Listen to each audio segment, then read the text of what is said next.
Assalamualaikum Football United, ringan amatiran ala gue.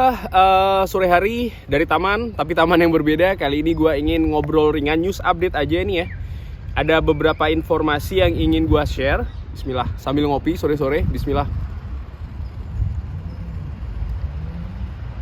Jadi langsung aja kabar pertama ini gue ambil dari United District ya, akun Twitter.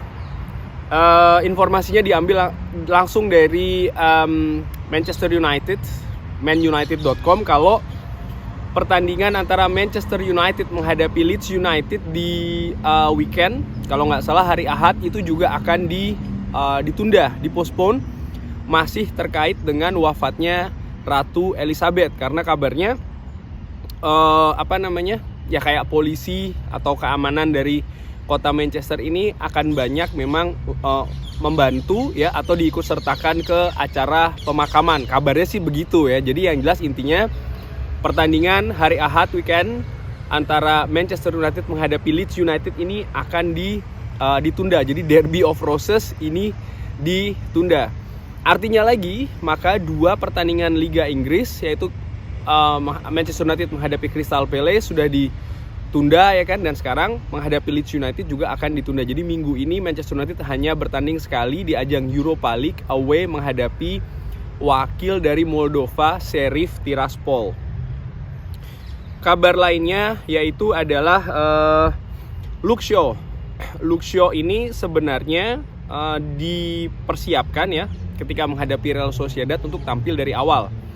Tapi ternyata di latihan sehari sebelumnya dia mengalami cedera minor, dan Erik ten Hag tidak ingin mengambil resiko. Oleh karena itu yang dimainkan adalah Tyrell Malacia. Jadi sebenarnya posisi bek kiri ini akan diberikan ke Luke Shaw ketika pertandingan menghadapi Real Sociedad. Oke, kali ini ada interview dengan seorang Donny van de Beek. Gue akan bahas sedikit ya, gue translate dan mungkin akan gue beri opini. Ini cukup menarik. Ini diambil sumbernya lagi-lagi dari manunited.com. Donny van de Beek mengatakan kalau dia ini sangat bekerja keras dan sangat positif ya. Saya akan melakukan yang terbaik. Di bagian terakhir dari musim lalu dia ini cedera. Oleh karena itulah tidak bisa tampil maksimal bersama Everton. Dan dia juga masih merasakannya di minggu-minggu awal dari pre-season. Tapi sekarang dia merasa lebih baik dan lebih baik, jadi dia sangat positif. Donny van de Beek juga memberikan komentarnya tentang kerjasama lagi dengan Erik ten Hag. Dikatakan ini sangat spesial. Sekarang kita di sini dengan bagian yang baru, tantangan yang baru, dan tentu saja kita ingin melakukan hal yang sama di sini. Artinya ya memperoleh gelar, glory ya kan, sukses bersama-sama.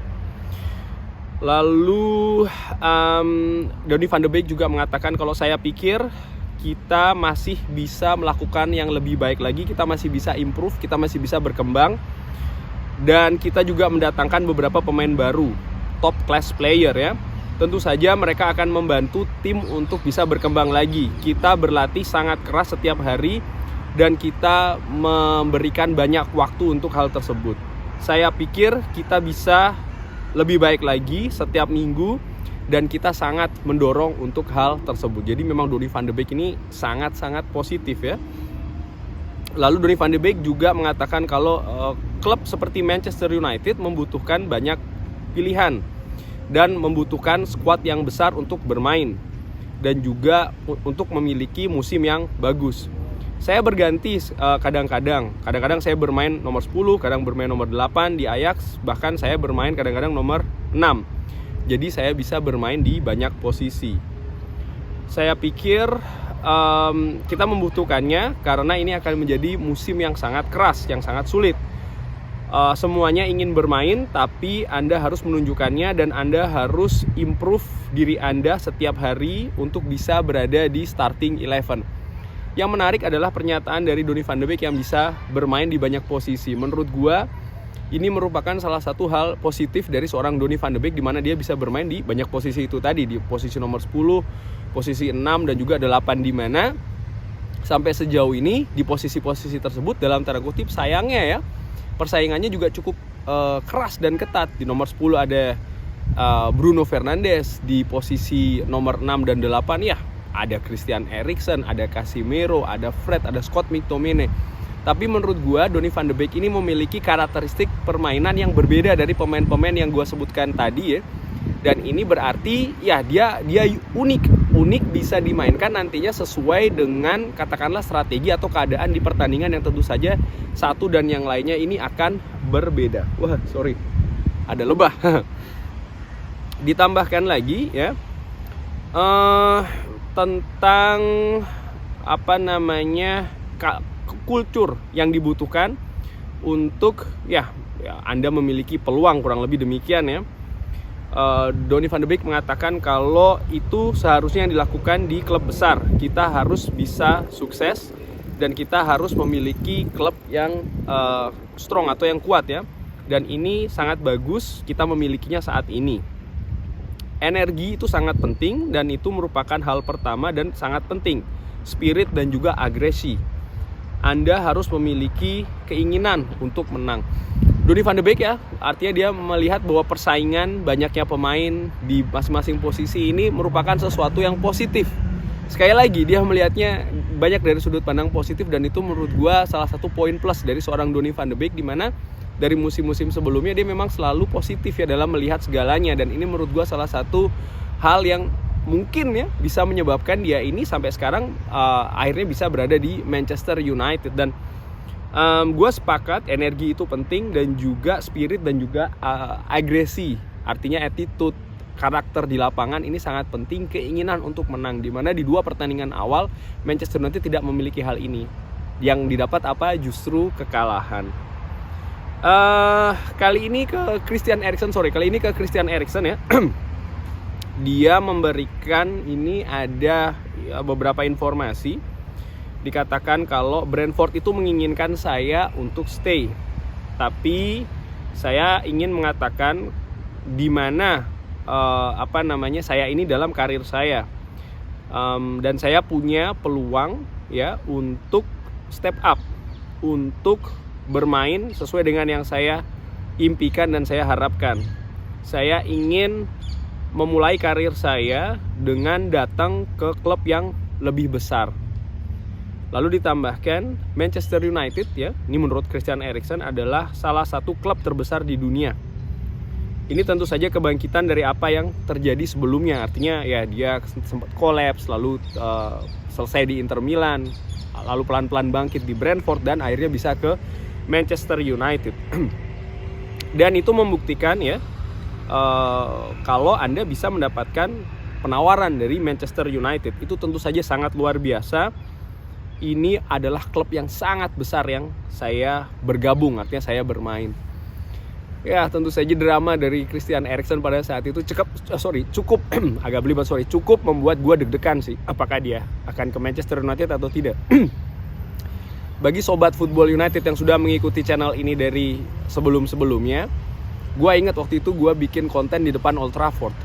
Gue katakan kalau tidak salah selesai pertandingan Manchester United menghadapi Brentford, karena gue menyaksikan langsung Christian Eriksen, dan gue pada saat itu, ini masih belum ada rumor Christian Eriksen ya, gue mengatakan gue ingin Christian Eriksen. Dan pada saat itu Juan Mata dimainkan di Manchester United ya ketika menghadapi Brentford. Gue langsung berpikir ya ini sangat baik untuk menggantikan posisi Juan Mata, dan gue melihat Juan Mata dimainkan dengan Bruno Fernandes ini bisa dan sangat baik begitu ya. Pada saat itu gue berpikir Christian Eriksen pun bisa bermain dengan Bruno Fernandes. Ini yang terjadi. Jadi ketika dia datang ke Manchester United, gue senang, sangat-sangat senang. Karena ini yang gue inginkan dan akhirnya terjadi. Dan sampai saat ini juga dia merupakan, mungkin gue bisa katakan pilar, tulang punggung dari tim Manchester United, utamanya di lini tengah. Ketidakberhasilan Manchester United mendaratkan Frankie de Jong ini bisa ditutupi betul dengan posisi baru dari seorang Christian Eriksen. Oke, sekarang dari kabar lainnya, ini dikabarkan kalau Santiago Arias ini dikabarkan akan segera datang ya untuk mendatangkan atau untuk ya membuat kompetisi dengan seorang Diogo Dalot. Wow, ini kabar yang sebelumnya pernah gue bahas juga dan sekarang ada. Ya gue senang tentunya ada bek kanan baru karena nampak Aaron Wan-Bissaka ini tidak masuk skema dari Erik ten Hag. Ini yang gue lihat ya, walaupun katanya dia masih cedera, tidak bisa bermain maksimal, masih lebih memilih untuk mengkeep seorang Aaron Wan-Bissaka dibanding Serginho Dest. Walaupun ada kabar lain mengatakan kalau Dest tidak datang karena Aaron Wan-Bissaka tidak ada peminat. Gue sering menyinggung memang sektor bek kanan ini Manchester United butuh kedalaman squad. Diogo Dalot tampil luar biasa sampai sejauh ini, tapi menurut gue di kompetisi yang diikuti yang banyak, pertandingan juga akan sangat banyak musim ini, baik itu secara Manchester United maupun juga secara individu pemain ya, karena selalu gue katakan pemain-pemain ini banyak yang kan memperkuat tim nasional yang di Piala Dunia. Jadi kedalaman squad ini sangat penting, utamanya nanti setelah tahun baru. Santiago Arias bagaimana? Mudah-mudahan ini dari Erik ten Hag ya, karena kalau tidak dari Erik ten Hag, gue sih tidak yakin itu aja. Berita terakhir adalah ada 6 kontrak yang harus diputuskan oleh Manchester United. Artinya diputuskan di sini adalah bukan di cut, nggak, diputuskan untuk diperpanjang atau tidak ya di 4 bulan ke depan ya. Ya karena kontraknya akan habis kalau nggak salah ini musim depan. Yaitu ada David De Gea, Diogo Dalot, Luke Shaw, Fred, Marcus Rashford, Cristiano Ronaldo. Nah ini menurut gua ya klub juga punya opsi untuk memperpanjang mereka 1 tahun. Di pertanyaannya di MUFC MPB adalah siapa yang harus diperpanjang, siapa yang harus dilepas. Gua tahu pasti banyak yang mengatakan Fred ya kan, mungkin juga Luke Shaw, mungkin juga Cristiano Ronaldo, mungkin juga David De Gea, bisa jadi. Tapi kalau menurut gua ya, sampai dengan sejauh ini kalau memang belum ada gantinya, gua masih lebih melihat ke-6 pemain ini dipertahankan sih. Gua tahu nih akan banyak menimbulkan ya setuju tidak setuju, nggak apa-apa, menurut gua beda pendapat. Tapi sekali lagi, lini tengah Fred kalau mau dilepas, oke. Fred statusnya sebagai pemain tim nasional Brazil dengan segala kelemahan kelebihannya, mungkin di posisinya masih belum ditemukan yang terbaik formula sistemnya di Manchester United. Kalau seandainya dilepas, oke. Jangan lupa kita baru saja melepas James Garner. Siapa yang akan didatangkan menggantikan Fred? Apakah kita akan berburu lagi Frenkie de Jong musim depan? Tanda tanya besar. Karena tentu saja ketika dilepas harus ada yang digantikan kan, harus ada yang masuk yang ganti. Apakah mempromosikan Zidane Iqbal yang sampai sejauh ini belum diberikan menit bermain? Masih tanda tanya juga. David De Gea bisa jadi ya, karena Dean Henderson dipinjamkan dan dia menunjukkan sampai sejauh ini juga penampilan yang menurut gua cukup oke dengan Nottingham Forest. Apakah sudah dinilai cukup untuk memberikan kompetisi bagi seorang David De Gea yang selama beberapa musim terakhir menjadi pemain terbaik Manchester United? Jangan lupa David De Gea gajinya termasuk di antara pemain yang menerima gaji tertinggi di Manchester United. Luke Shaw kalau dilepas, oke, siapa yang akan digantikan? Brandon Williams atau pemain lain yang bisa memberikan kompetisi bagi Tyrell Malacia yang saat ini menjadi pemain inti ini juga harus dicari ya, karena kalau tidak ya. Kalau Diogo Dalot gue sepakat ya, no comment di situ. Marcus Rashford pun juga demikian. Marcus Rashford menurut gue sih ya harus diperpanjang. Cristiano Ronaldo, bagaimana menurut bagaimana menurut sobat Football United? Cristiano Ronaldo diperpanjang atau tidak diperpanjang? Drop di kolom komen. Terima kasih sudah menyaksikan. Jangan lupa like, share, dan juga subscribe. Wassalamualaikum warahmatullahi wabarakatuh.